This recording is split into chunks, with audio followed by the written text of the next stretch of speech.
Hey guys, how's it going? My name is Taylor, and in today's video we're going to take a near 700-mile road trip to pick up yet another car for the channel that I think you're all really going to like.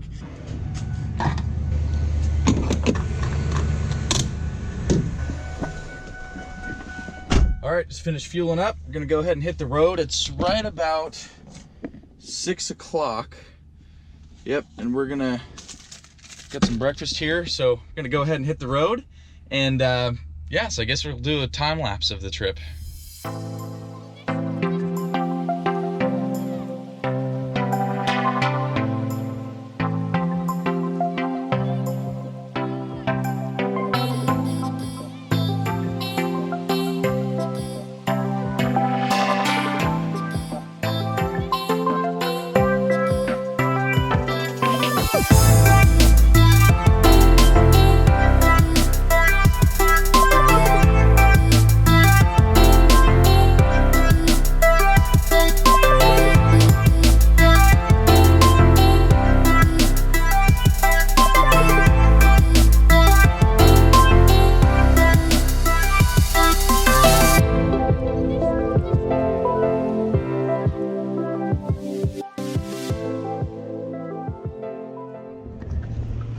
Alright, we're pulling up to this guy's place here. It's kind of nice surrounding here. Real tight squeeze back here. It's like being in the woods out here. Real private, narrow road. Real nice house. I had to go down and turn around, but I guess I'm just gonna pull over in this guy's thing right here. And here we are. Hey Bill, how's it going? Oh, okay, pull all the way out here. I'm Taylor. AMG. Nice to meet you. Good to meet you. Thanks for having me out. Cool. Hello, how are you? Good, how are you? Good. Good. There it is. So it has the winter tires on it right now. Basically, so if you wanted to, you could drive it in cold weather. I wouldn't recommend, obviously, It's in great shape. driving it in snow. Yeah, I won't be driving it in snow. But the reason why it has the cold weather tires on it is because I did like to take this car out every once in a while. Our anniversary's in December. I used to like to take it in Tacoma. And the problem with the cup tires is they're extremely soft. So what happens is in the wintertime they get extremely hard. So it's just like the roads might as well have ice on it. So on a cup tire. So when you go to use it, you don't have any traction. So these things, if you look at it, these are P0s. Are these the original tires to the car? No. Oh, okay. No, the original tires to the car I had to shit can because they were too hard. Yeah, just old. If you buy, it has performance tires. Really, tread wear is one thing, but the other enemy of them is age. Yeah, they just get hard as a rock. They just get hard and they don't work anymore. Yeah. So here, let me go ahead and open That's it awesome. for you to take a peek.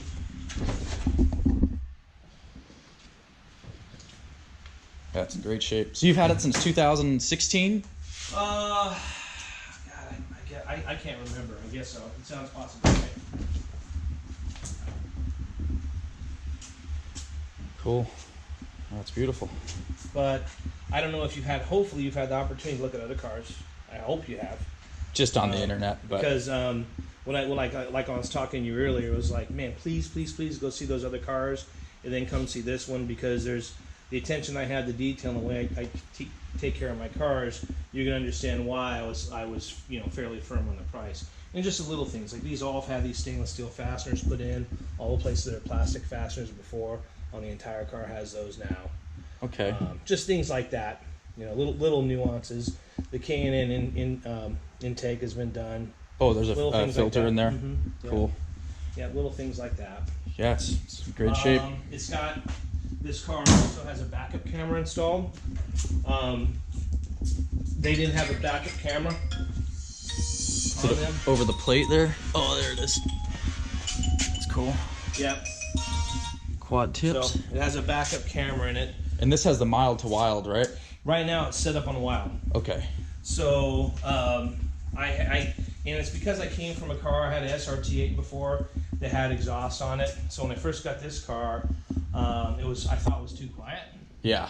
So all it is, if you open up underneath the passenger seat, there is, you pull the carpet back, and that's where the fuse panel is. Okay. And you're going to see there's one place where there's not a fuse, and there's an extra fuse in there. Okay. And that fuse, when it's removed, automatically makes the activators go wide open. Okay. You put the fuse back, and what it'll do is it'll close the activators, those little flat butterflies. Oh, it's actuated from the gas pedal. Actuated from the throttle position sensor, and actually it's actuated from the RPMs. Okay. As soon as it gets over, I think 3,800 RPMs is when it opens. Okay. Well, you know what? I kind of like to hear it when I'm at an idle. Yeah, I hear you. I kind of like to hear it when to tell you the truth, that's when I notice the exhaust the most for my particular liking. So I went ahead and took out the fuse. It did have, when I bought the car, the guy did put an actuator in it, which didn't really work very well. Mm-hmm. So it was a radio frequency control, like a little remote. When you plugged it in, there was like a little bitty box in there with it, and you could do it on the fly. Yeah. It didn't work very well. It was cheap, the battery in it or whatever it was. So I got rid of that. Yeah, I hear you. I just went wide open. That's cool. Yeah, it's a beautiful car. I appreciate you taking such good care of it. Yeah. This is basically all the paperwork with it. That is the original radio. Okay. Not that you would ever use it, but you got it. Original bill of sale, original everything that I have with the car. Cool. Records I have with the car. So did you request these? Yeah. Yeah, that's cool. Yeah. Yeah, I ran the VIN on it. Looked like it was built in the Bowling Green facility. Bowling Green? Mm-hmm. Yeah. Yeah. Decoded it, so. I do that That's the awesome. same thing whenever I buy. I mean, I very, like I said, I'm very meticulous, and see these are the fasteners I was telling you about throughout the car. That remove the plastic crap and put it in stainless steel. That's cool. So. Yeah, I'm pleased as hell with it. It looks great. Yeah, I mean, especially for the price, you got a really good car. I just need to take off the plate real quick. This Mercedes is beautiful too. Yeah, thank you. I'm a bit of a car enthusiast.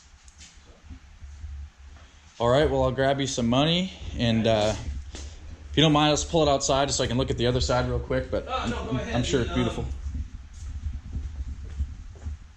Here's the keys. So what I would do in the meantime, it's activated.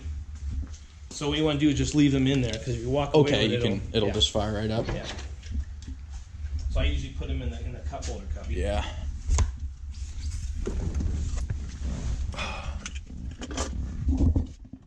Smells like new in here still. Mm-hmm.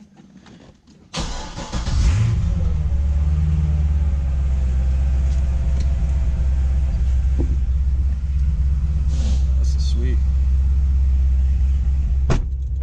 Heads-up display. This is a nice car. I haven't seen a car this nice in a long time this age.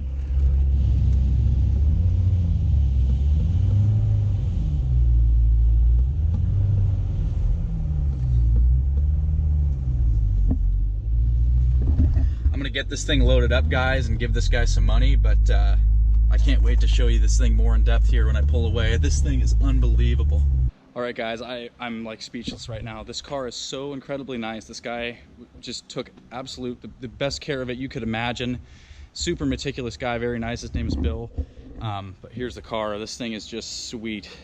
These are the factory wheels, and I do have a set of C7 Z06 wheels. They're absolutely perfect. Massive tires all the way around. But this thing doesn't even have the slightest rock chip on the front bumper cover. Headlights are perfect, brakes are perfect. I mean, the car is just immaculate. I'll show you more of it a little bit later today. We got to get on the road to try to get out of this Seattle traffic. But I hope you guys like the car. I am thrilled beyond words, and I just can't wait to get this thing back on the ground and drive it. It's so nice, I didn't even test drive it. I just said, we'll put it on the trailer. All right, let's hit the road. Look at this guy pulling a Daytona Superbird with a GMC camper. I think that guy might be a little low on power for pulling anything up this pass.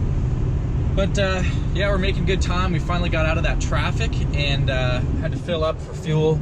We are 400 miles into this trip now, and it's looking like we should be back to town right around 6 o'clock. So I will catch up with you guys then, and yeah, super exciting. Well, guys, it's the next day. I got home just after 6, and it was a torrential downpour, real stressful. So I just decided to unload the car, and I'd catch up with you in the morning. So here it is outdoors at the house, and like I said before, this thing is just super clean. It's still a little wet right now. I did have to leave it out last night, but hopefully you can tell on camera just how nice this car is. I mean, there's no fading or pitting on any of this stuff. I mean, it's just perfect. And the interior is just as nice as the outside. You can tell it's just, the leather's still all super supple. Original mats are in it. Pedals are nice. Everything is just mint in this car. It was really, I mean, it was basically like it was in a time capsule. It's so nice. And yeah, so we're gonna take this thing for a ride in a minute. But if you've made it this far in the video, I figured you probably are wondering why I decided to buy this car. And if you have seen my earlier videos on the channel, I used to have a 2015 Challenger Hellcat. And I used to like to go to the racetrack years ago with my dad. That's kind of what we did together, along with a bunch of other stuff, working on cars and whatnot. But I sold that Hellcat last year when I found out that my wife and I were having a baby. I just kind of got freaked out and said, oh, I better be responsible for a while. So coming back to wanting to go to the racetrack again, I decided I wanted to get a car that was much lighter, that was just more well suited for the racetrack. And I couldn't think of a better answer than the C6 Corvette, and the Z06 in particular. This car weighs, according to the internet, this car weighs just over 3,100 pounds. There was actually an old registration slip, which I have inside, which says that the car hit the scales at 3,056 pounds for the state of Washington, DMV, which is just unbelievably light. The car actually has a carbon fiber front clip, well, not the plastic bumper, but it's got carbon fiber front fenders, carbon fiber hood. And as you can see, I mean, just super light stuff. And this is the largest displacement engine that Corvette has put in a modern car. This is an LS7 427 cubic inch LS-based engine. It has a full dry sump oiling system, which there's the oil sump tank over there. Just, I mean, this car was derived from the 24-hour of Le Mans race car. And so this car, to sum it all up, it's an all aluminum block with sleeves. It's got a forged crank. It's got 6-bolt billet main caps, titanium connecting rods. It does have cast aluminum hyperrotectic pistons. And then it actually, the cylinder heads are incredible. They have CNC ported combustion chambers, titanium intake valves, and hollow sodium filled exhaust valves. And truthfully, those are actually kind of problematic on these. The valve guides from the factory were not very good, and they will actually wear on the exhaust valve to the point where they can break a head right off and grenade the whole engine. So as beautiful and original as this car is, we actually will be tearing it apart this winter to do a heads cam package on it, just to really fix an issue that could happen. The car is in excellent shape right now. Bill did mention before that there's a K&N filter in there already. And yeah, so this thing is just beautiful. These are the factory wheels. We're gonna go ahead and take those off probably in the next couple of days. They are very nice, high quality wheels, but I think they kind of date this car a little bit. And this car really does kind of have a futuristic design. It's just so sleek. All these body lines, I mean, it just totally screams race car. It does have the quad tips out back. And the only thing on this car that I don't really like all that much as far as a design standpoint is this little duckbill spoiler here. It's got a third brake light in it, but it almost looks out of place back there. So at some point in time, I do want to buy a C6 ZR1 spoiler, which goes across the entire tail section of the car. I think that'll look much nicer and just give it a more aggressive look. But I'm just happy as hell with this car. It is super clean. And if you're wondering, I picked it up for $29,000. That was actually a little bit below Blue Book value for private party for a car with 34,000 miles. So I think I did really well on it. It's got service records, the original owner's manuals, the original build sheet, the window sticker, which showed that the car was over $73,000, almost $74,000 in 2007. And kind of the cherry on top of all of this was the extra set of wheels that Bill gave me. These are actually C7, excuse me, Z06 wheels. They're basically brand new. Bill mentioned he picked these up from a guy secondhand out where he lives for $1,000, and then he spent $2,200 to put Michelin Pilot Sport tires. Are these Pilot Sports? Pilot Super Sport tires. So this is a 285, 30, 19 on the front, and then a massive 335, 25, 20 on the back. And this would literally cost over $3,000 to replace if I wanted to put an extra set of wheels on the car. So I feel like I basically stole this thing. Between the wheels, the condition of the car, it's just the perfect platform for me to take it even that much further and make it into a good kind of street track race car. So let's go ahead and fire this thing up and take it for a spin. It's actually raining already, but I don't care. We've got to take this car out because I've barely driven it. I only went up and down the street. So let's do it. All right, let's fire this thing up. And I forgot to mention in the last little clip there, but this also has a T56 6-speed in it. And so it's a good performance base for doing some stuff on the track. Let's head out.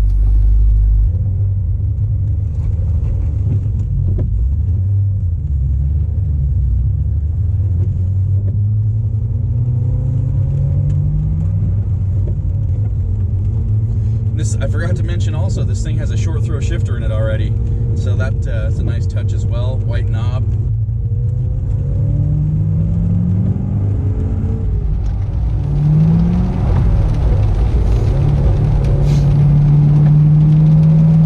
Yeah, this car, compared to my Hellcat, it just feels so much more nimble.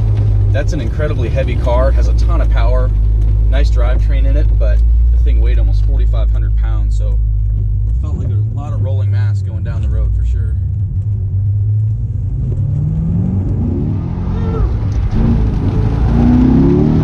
Damn, this thing, I mean, so this thing will rev out to 7,000 RPM, and I think it makes peak power at around 6,500. As soon as this thing got to about 3,500 RPM, it just ripped. I cannot wait to modify this thing. It's going to be even faster. All right, get on it right here.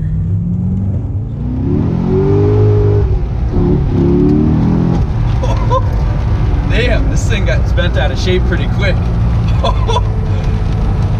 I'm surprised how good the traction is in the rain too, but this thing pulls hard. I'm really impressed with this. In stock form, this thing rips. Man.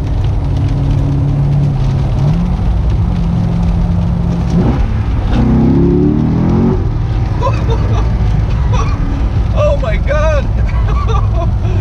Oh, that was a 3-2 downshift at 50 miles an hour, and the thing just broke sideways. That is so fun.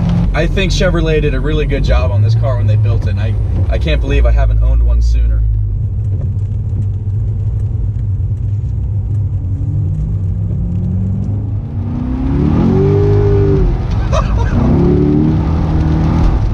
So weird.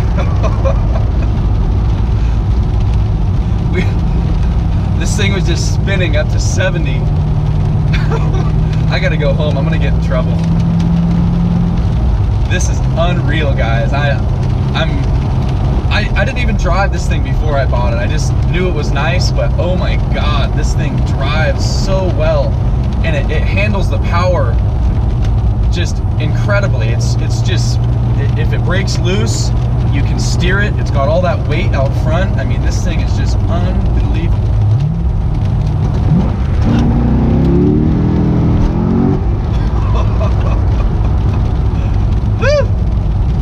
All right, we gotta go back. We gotta go park this thing. I just realized I don't even have a license plate on here or insurance yet. Woo! I am excited, guys. I probably think you can tell by my squeals and laughter in this car, but gosh, what a package for $29,000. I'm so thrilled, and I cannot wait to take this thing to the next level. Alright guys, well that is going to do it for today's video. I really hope you enjoyed that adventure to go pick up this new car for the channel. Right now I need to go ahead and reorganize because the Corvette needs to be garaged, and this insurance auto auction Jag no longer has garage priority. So anyways, I'm going to get to work doing that, but I hope that you enjoyed today's video. If you did, please give it a big thumbs up for me and subscribe to my channel if you'd like to see more automotive content like you saw here today. I'm looking forward to seeing you guys next video.